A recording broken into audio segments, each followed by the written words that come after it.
Welcome to the Fighter Pilot Professor podcast. I'm your host, Meta, and in the Fighter Pilot Professor podcast, every week we examine world events and your daily life through the mind of a fighter pilot. The episodes answer your questions harnessing my experience in 25 years of flying fighter jets and my PhD in history, policy, and strategy. You can tune in wherever you find your favorite podcast. You can follow me on Instagram and on YouTube, the Fighter Pilot Professor.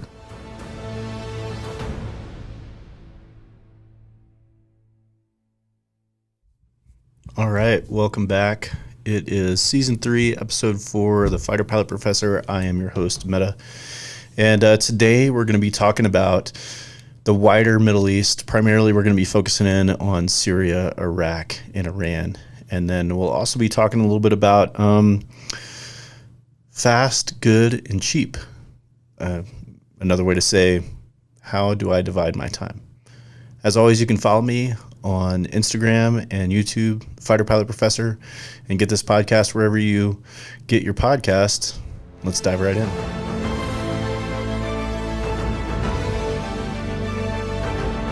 All right, so let's just say it's been busy in the Middle East recently. We talked a little bit about in the last episode what Israel and Hezbollah have been up to with all of the pager bombings, radio bombings, and now Israel has launched a full-scale ground invasion or ground conflict into parts of southern Lebanon. And so I thought that I'd talk a little bit more about how this conflict, particularly between Israel and Iran, is a little wider than just Israel and Iran. And we've talked a little bit about in previous episodes, earlier on, previous seasons and such, about sort of Iran and U.S. and Iran and Israel. And so this is kind of continual theme here. But I'd really like to focus in this particular case on Syria and Iraq and in the role that they play in this conflict specifically. So as you can see from this map, and obviously those that are listening can't see the map, but basically this map shows a distribution of the sort of ethno-cultural makeup of the Middle East. And you see here in the map that the yellow is largely identified as Arab, and then you have Persian and Kurdish and up in the Iran and northern Iraq region, and then Turkey, and then other various ethno-cultural subgroups distributed about, right? But really, it's less about that, and it's more about the second map here. And the second map shows the religious difference between the two major religious sects of Islam, and this is the Sunni-Shia divide. And if you'll focus in here, and for those of you that can't see the graphic, we'll focus in on Iran, Iraq, and Syria. So Iran is primarily a Shia Muslim country, and part of Iraq has a Shia Muslim population, and part of Syria has a Shia Muslim population. And then sort of sandwiched between those two Shia populations, particularly sort of along the Iranian, Iraqi, and southern Iraqi border, and the western part of Syria, is a fairly sizable stretch of largely Sunni Muslim population. And what this means, especially in current geopolitical realm, is that essentially Iraq is the battleground between Iran and its Shia population, primarily of Persian ethno-cultural descent, and Saudi Arabia and its Sunni population. So Saudi Arabia is the center of Sunni Islam, and those two countries, Saudi Arabia and Iran, which we've talked about in previous episodes, being the primary contenders for regional hegemony along with Israel, really represent the sort of centers of power for these two Islamic religious groups. And so this sort of cultural conflict is semi-religious, semi-ethnic, and largely around the, who's going to be the hegemon for the region between the Muslim nations. Is it going to be Saudi Arabia or is it going to be Iran? And so why Iraq and Syria play a role in this is because of the percentages of their population. So a little bit of history. Iraq, obviously the U.S. overthrew the Saddam Hussein government back in 2003, and Saddam and his Ba'ath Party, which was the name of his party, were primarily a Sunni Muslim group. And they fought several wars with the Iranian Shias, right? And Saddam and his regime, oppressed pretty significantly the Shia majority parts, especially in southern and eastern Iraq.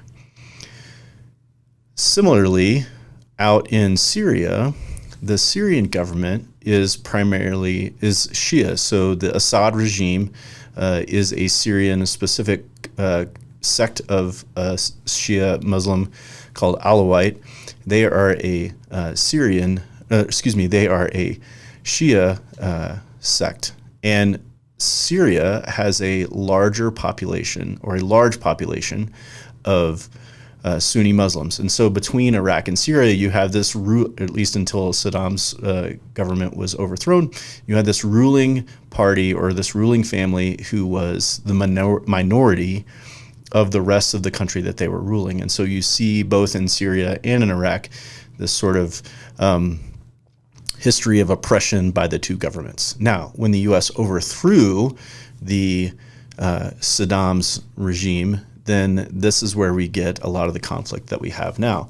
So what do I mean by that? So essentially, Iraq has become a sort of proxy battleground between Sunni and Shia sects. And so we see the Iraqi government is this sort of divided conglomerate government between the Sunni and Shia sects of who's going to be ruling. We have militia groups, both Shia and Sunni, that are fighting. And in fact, during the U.S. occupation in Iraq, especially in like 2006, this is when there was a huge conflict between the Sunni and Shia groups inside of Iraq for who was going to hold sway.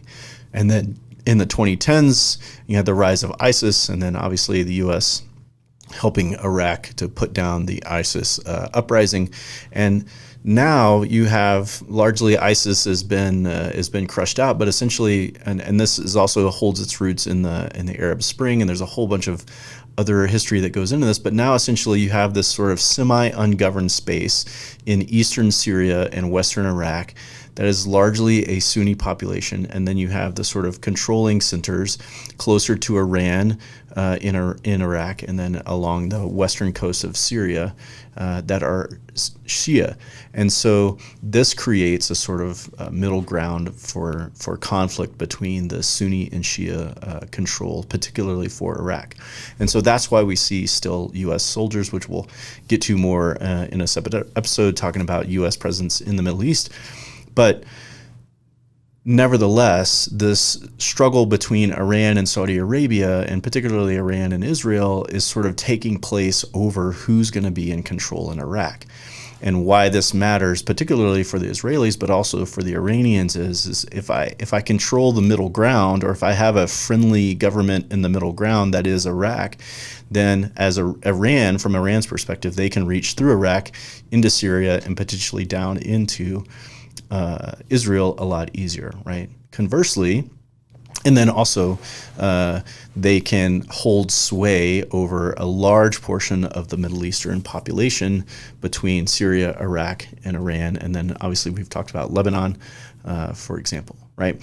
Conversely, you have the Saudis, Jordanians, and other Gulf nations that are primarily Sunni Muslims, and so they're interested in not allowing Iran to hold sway. And so that's why, in my opinion, the sort of conflict that is ongoing is as much about like who's going to be the hegemon in the Middle East, and sort of what is it going to be, Sunni Muslims or Shia Muslims that are going to hold sway in the middle ground of Iraq. From both the Iranian and the Israeli perspective, in my opinion, it makes it means a lot for them to have sway in Iraq, and the way that the Israelis would have sway in Iraq is through the Sunni Muslim populations and the governments that would be friendly to Sunni Muslim governments such as Saudi Arabia. And so that's why, in my opinion, you see Israel interested in signing the Abraham Accords with Sunni Gulf states such as Bahrain, Qatar, the UAE, and even potentially Saudi Arabia. And so we see this where the Israelis and the Sunni Muslims sort of pseudo teamed up, if you will, to sort of halt Iranian influence, particularly in Iraq and sort of eastern Syria, because if Iran can have influence over Iraq and Syria, then they threaten the hegemony of Saudi Arabia as a regional power, and then they also threaten Israel as an existing state. So there you go. That's my take on why this conflict between Israel and Iran is bigger than just what's going on right now, and in fact, it involves the wider Middle East. As always, you can follow me on YouTube and Instagram, The Fighter Pilot Professor, and we'll jump right into our next segment.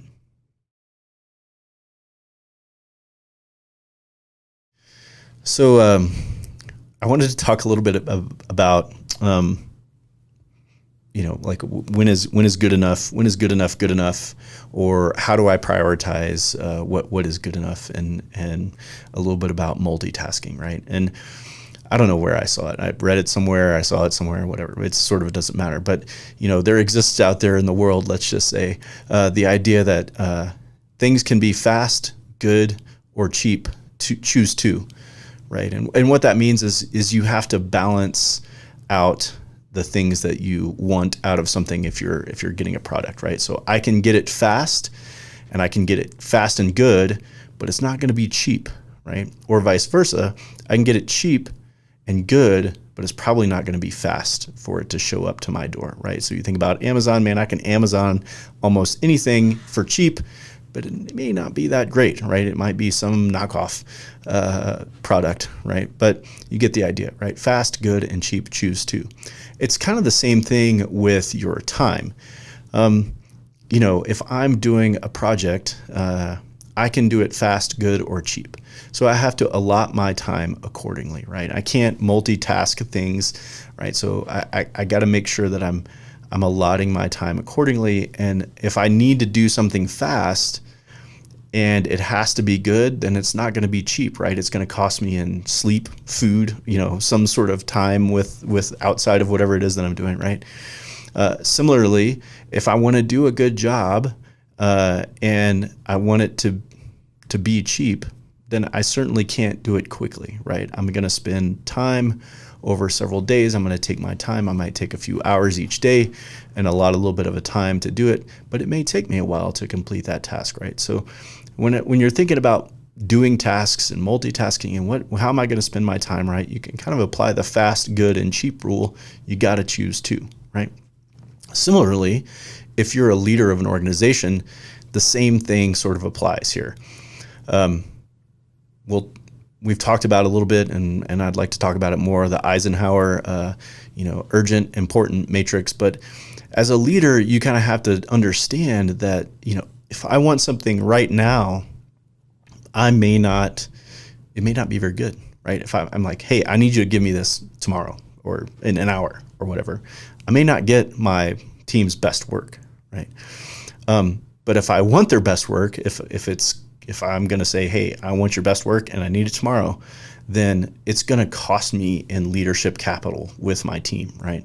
Because it's going to cost the team something. They're going to have to spend effort, usually time, right, to do this thing. And it's going to cost them, hey, maybe they don't get to go home early. They have to work late, whatever, they miss a thing, right? And it's going to cost me leadership capital to get something fast and good, right? On the other hand, right, if I don't particularly care, and I just want it right now, but I don't particularly care like how good the product is, then hey, right, like it's not going to cost me a whole lot. It'll be cheap. Like, hey, just throw me your best estimate, whatever, a couple of sentences of whatever this thing is, and then I'll take it from there, right? And so that costs me a little bit less leadership capital, right? On the other hand, if I tell a team like, hey, I need this to be really top notch, right? Like I want to put on a show.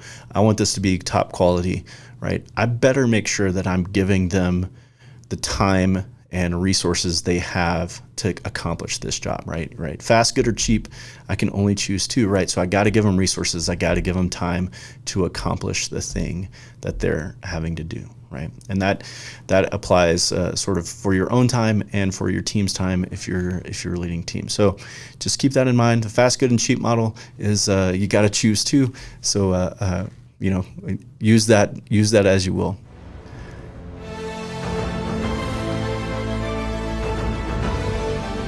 So that wraps up our episode here of the Fighter Pilot Professor. Just as a note, I keep kicking. Things keep happening in the Middle East, and I keep kicking episodes down the road. So this one will come out, and it's going to replace another episode. That episode will come out eventually. Don't worry about it. We'll get there. And in the meantime, you can follow me on Instagram.